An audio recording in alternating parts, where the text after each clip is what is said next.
Hey everybody, welcome to the Infinite Regression. And today we're going to get into some retro goodness. I'm going to be going through my NES library. I'm starting off alphabetically, seems like a good way to start. I've already done a few of those reviews way back in the way back when times when I was first starting this channel. This is the first one that I've done in a long time, but I've just been champing at the bit to get back into some retro goodness. So let's do it. Today, we are working with, this is a little game that goes by a couple different names. It is Adventure Island here in the United States. It was also called Wonder Boy in the arcade. Same game, two different names. And, it's a strange little monkey. This is brought to us by Hudson Soft. And Hudson Soft, if you don't remember, they were an interesting group of people themselves. So, yeah, this one came out in 1986. It's an obvious attempt to compete with the likes of Super Mario Bros., you know, the kings of the NES. And it was made for that purpose, and you can see with everything from the character design to the level design to the way that the game plays, this was meant to be a Mario killer. Is it? Is it a Mario killer? Yeah, there are opinions on this. There are people who love this game very, very much.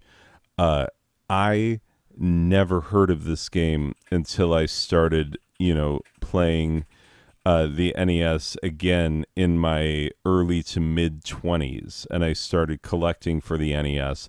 I found this game at like a thrift store or something, bought it on the cheap, picked it up, took it home, and was like, interesting, Wow, did not know this was out there because it feels substantial.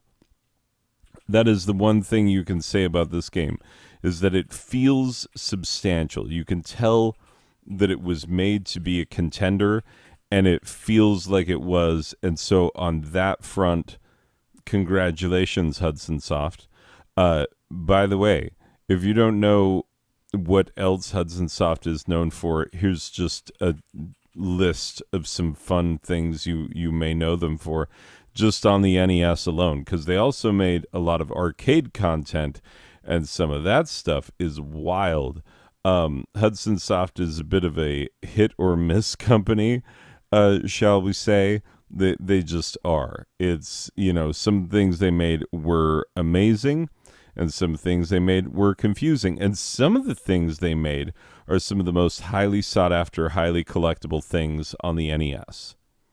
Not Adventure Time. You can get Adventure Time anywhere for like $7. Well, I don't know. Current market, you used to be able to get it anywhere for $7. When I bought it, you could get it anywhere for $7. Anyway, so here's just a fun list of some of the highlights that Hudson Soft released on the NES. We're talking about Lode Runner, Bomberman, Puyon. I love Puyon. I don't know about everybody else. Raid on Bungling Bay, Adventure Island, of course, 86. Milan's Secret Castle, Star Soldier, Faxanadu, underrated classic Faxanadu. Mickey Mouse Capade, I enjoy better than most people, despite the fact that it's got Mickey Mouse, the world's least likable major character. Starship Hector, The Adventures of Dino Ricky, Princess Tomato and the Salad Kingdom, highly sought after, very valuable game. Xerxes, and then a bunch of, sequels and whatnot. Adventure Island 2, Bomberman 2, Adventure Island 3, Adventure Island 4, etc., etc. But here's another thing they released, Felix the Cat, the very highly sought after game. So, obviously, they put out some things, they put out some quality. how does this stack up as, let's look at it for what it was intended to be, which is a game that would come in and unseat Super Mario Bros. From the Nintendo throne and become the must-own platformer on the system. Well, just because you're watching this video means you probably know something about the NES, which means you probably know that this game did not, in fact, unseat Mario. But it is still very much beloved to this day by a lot of people. To me, this game seems like ready-made for speedrunning. Here's why. So you're going along, you're this guy who is, your girlfriend's been kidnapped, I believe is the original storyline. I think in the arcade game, there's an introductory, like, little sequence where, his island girlfriend gets kidnapped and then he's off and running trying to rescue her. I think in the sequels, they may have brought back that little animation. Anyway, so he is crossing the island with all of its many dangers trying to go get his girl back. That's the basis of the game. Now, at first, it looks very simple platformer. You're scrolling across. There are little things to pick up. Instead of coins, it's fruit. You have a health meter instead of a simple, like, power-up state as you would have with Mario. And you also have your little stone hatchet axe thing that you throw. And that is the equivalent of your fire flower. And then you have something that no other game in its right mind had back in the day. Not a platformer anyway. A skateboard upgrade, like a skateboard power-up. Which these were the hot days of skateboarding. This is when skateboarding was becoming the skateboarding that it is today. When we were really breaking away from the old, surfer style ways of riding a skateboard to, like, Tony Hawk, and the things that he was doing. And so skateboarding was hot. And so it makes sense that a game of this vintage would throw a skateboard in for no good reason, even though you're on grass and you're crossing an island and it's not all sidewalks and half pipes and stuff. Anyway, regardless, you get on this skateboard and here's what happens. It turns into an auto scroller. And not just an auto scroller. It turns into a weird, tricky little auto scroller where you can slow down but not entirely stop. And here's the whole thing about this game. Today we would call the controls of this game kind of slippery, which they are a little bit, but it's by design. It is not a defect in the game, it's the way they designed it. Everything in this game is built around momentum, which is why it's a speedrunner's dream. Like, you will do these pathetic, pitiful jumps. If you try and play like, your mom played Mario back in the day, and she would just be moving very slow, and you're like, if you hold down that B button, Mario will run, And she'd just be plodding along like, no, we're doing it. We're doing good.